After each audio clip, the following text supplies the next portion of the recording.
8 नवंबर 2016 को Indian government ने एक ऐसा कदम उठाया जो पहले कभी नहीं हुआ था।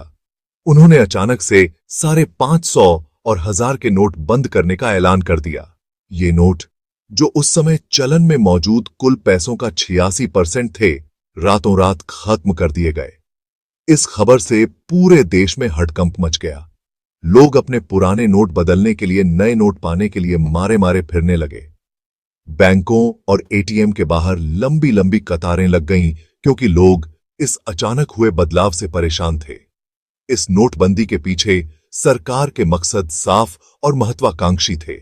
सरकार चाहती थी कि काला धन, जो कि एक बहुत बड़ी समस्या बन चुका था, उसे खत्म किया जाए, भ्रष्टाचार रोका जाए और आतंकवाद को मिलने वाले पैसों पर रोक लगाई जाए।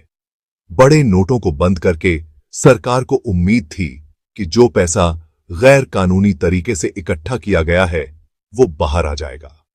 ये पैसा अक्सर कैश में छुपाकर रखा जाता था, जिससे टैक्स नहीं देना पड़ता था और गैर कानूनी कामों को अंजाम दिया जाता था। इस कदम को कैशलेस इकोनॉमी की तरफ एक बड़ा कदम बताया गया। लोगों को नए जमाने के पेमेंट के तरीके अपनाने के लिए प्रोत्साहित किया गया, जिससे डिजिटल लेनदेन को बढ़ावा मिलने की उम्मीद थी। नोटबंदी के इस फैसले पर लोगों की मिलीजुली प्रतिक्रिया आई। कुछ लोगों ने सरकार के इस साहसिक कदम की तारीफ की, तो कुछ ने संदेह और चिंता जताई। चलन से अचानक इतनी बड़ी मात्रा में नकदी वापस लेने के दूरगामी परिणाम तो होने ही थे।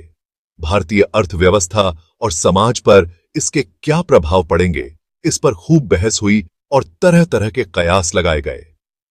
आगे के भागों में हम नोटबंदी के अलग अलग पहलुओं पर गहराई से चर्चा करेंगे और इसके इच्छित और अनपेक्षित परिणामों की जांच करेंगे। हम यह विश्लेषण करेंगे कि छोटे व्यवसायों से लेकर आम नागरिकों तक समाज के विभिन्न वर्गों पर इसका क्या प्रभाव पड़ा। साथ ही हम भारतीय अर्थव्यवस्था पर इसके दीर्घकालिक प्रभावों और देश में नीति निर्माण के भविष्य पर भी विचार करेंगे।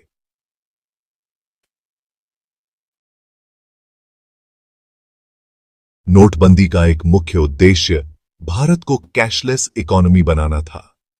सरकार एक ऐसे भविष्य की कल्पना करती थी जहां लेनदेन का मुख्य तरीका कैश की जगह डिजिटल लेनदेन हो। उम्मीद थी कि इस बदलाव से वित्तीय लेनदेन में पारदर्शिता और जवाबदेही बढ़ेगी, जिससे टैक्स चोरी और अवैध गतिविधियों पर लगाम लगेगी। इस उद्देश्य के पीछे तर्क यह था कि भारतीय अर्थव्यवस्था का एक बड़ा हिस्सा काले धन पर चलता है।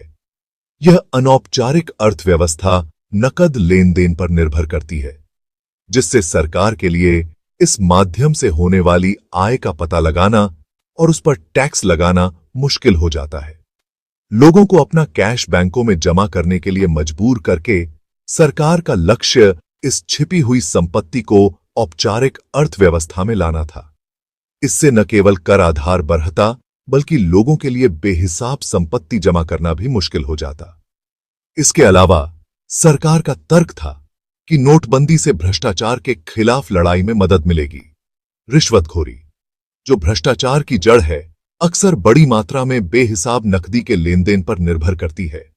बड़े नोटों को अमान्य घोषित करके सरकार को उम्मीद थी कि अवैध धन के इस प्रवाह को रोका जा सकेगा। इसके परिणाम स्वरूप भ्रष्ट अधिकारियों के लिए रिश्वत मांगना और लेना और भी मुश्किल हो जाएगा। इस कदम को आतंकवाद के वित्त पोषण पर रोक लगाने की दिशा में एक कदम के रूप में भी देखा गया। आतंकवादी संगठन अक्सर अपने कामों के लिए धन जुटाने के लिए नकद लेनदेन पर भरोसा करते हैं, जिससे कानून प्रवर्तन एजेंसियों के लिए इन पैसों की आवाजाही का पता लगाना मुश्किल हो जाता है। फंडिंग के इस रास्ते को बंद करके सरकार का उद्देश्य आतंकवादी समूहों की वित्तीय कमर तोड़ना था। हालांकि कैशलेस इकोनॉमी को बढ़ावा देने और भ्रष्टाचार पर नकेल कसने के उद्देश्य निस्संदेह नेक थे, लेकिन इन लक्ष्यों को प्राप्त करने में नोटबंदी कितनी प्रभावी रही, यह बहस का विषय बना रहा।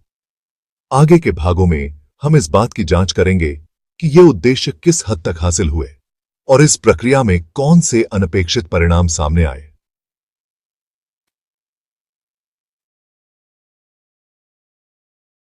नोटबंदी की घोषणा के तुरंत बाद हर तरफ अफरा तफरी और भ्रम की स्थिति फैल गई।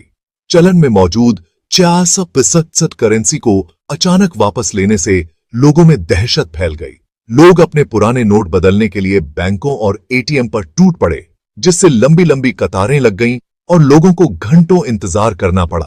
बहुत से लोग ऐसे थे जिनके पास अपनी रोजमर्रा की जरूरतों के लिए भी पैसे नहीं बचे। ग्रामीण इलाकों में हालात और भी बदतर थे, जहां बैंकिंग व्यवस्था अचानक बढ़ी हुई मांग को संभालने के लिए नाकाफी थी। लाखों लोग, खासकर दिहाड़ी मजदूर और अनौपचारिक क्षेत्र में काम करने वाले लोग, अपने रोज के लेन देन के लिए नकदी पर बहुत ज्यादा निर्भर थे। अचानक आई नकदी की किल्लत ने उनकी रोजी रोटी पर बहुत बुरा असर डाला, जिससे बहुत से लोग गरीबी और मुसीबतों का शिकार हो गए। अर्थव्यवस्था पर इसका असर तुरंत और गंभीर रूप से दिखाई देने लगा। उपभोक्ता खर्च में भारी गिरावट आई, क्योंकि लोगों ने गैर जरूरी खरीदारी रोक दी। व्यवसायों, खासकर छोटे और मंझोले उद्यमों को मांग में भारी गिरावट के कारण भारी नुकसान उठाना पड़ा। विनिर्माण क्षेत्र पर भी कड़ा प्रहार हुआ, क्योंकि कार्यशील पूंजी की कमी के कारण उत्पादन धीमा पड़ गया। रियल एस्टेट सेक्टर, जो नकद लेन देन पर बहुत ज्यादा निर्भर करता है, पूरी तरह से ठप पड़ गया। खरीदार रातों रात गायब हो गए और संपत्ति की कीमतें गिर गईं। देश में रोजगार देने वाले एक प्रमुख उद्योग, निर्माण उद्योग पर इसका बहुत बुरा असर पड़ा, जिससे नौकरियों में कमी आई और आर्थिक गतिविधियों में मंदी आ गई। सरकार ने अलग अलग मूल्य वर्ग के नए नोट जारी करने का फैसला किया, जिससे भ्रम और बेराह मच गया। नए नोट बैंकों और एटीएम तक धीरे धीरे पहुंच रहे थे, जिससे नकदी की किल्लत और बेराह मच गई। पुराने नोटों को बदलने से जुड़े नियमों और कानूनों में बार बार बदलाव से समस्या और भी जटिल हो गई, जिससे लोगों में हताशा और नाराजगी फैल गई।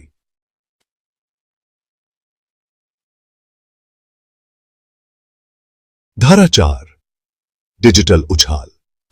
क्या नोटबंदी के बादल में यह चांदी की परत थी?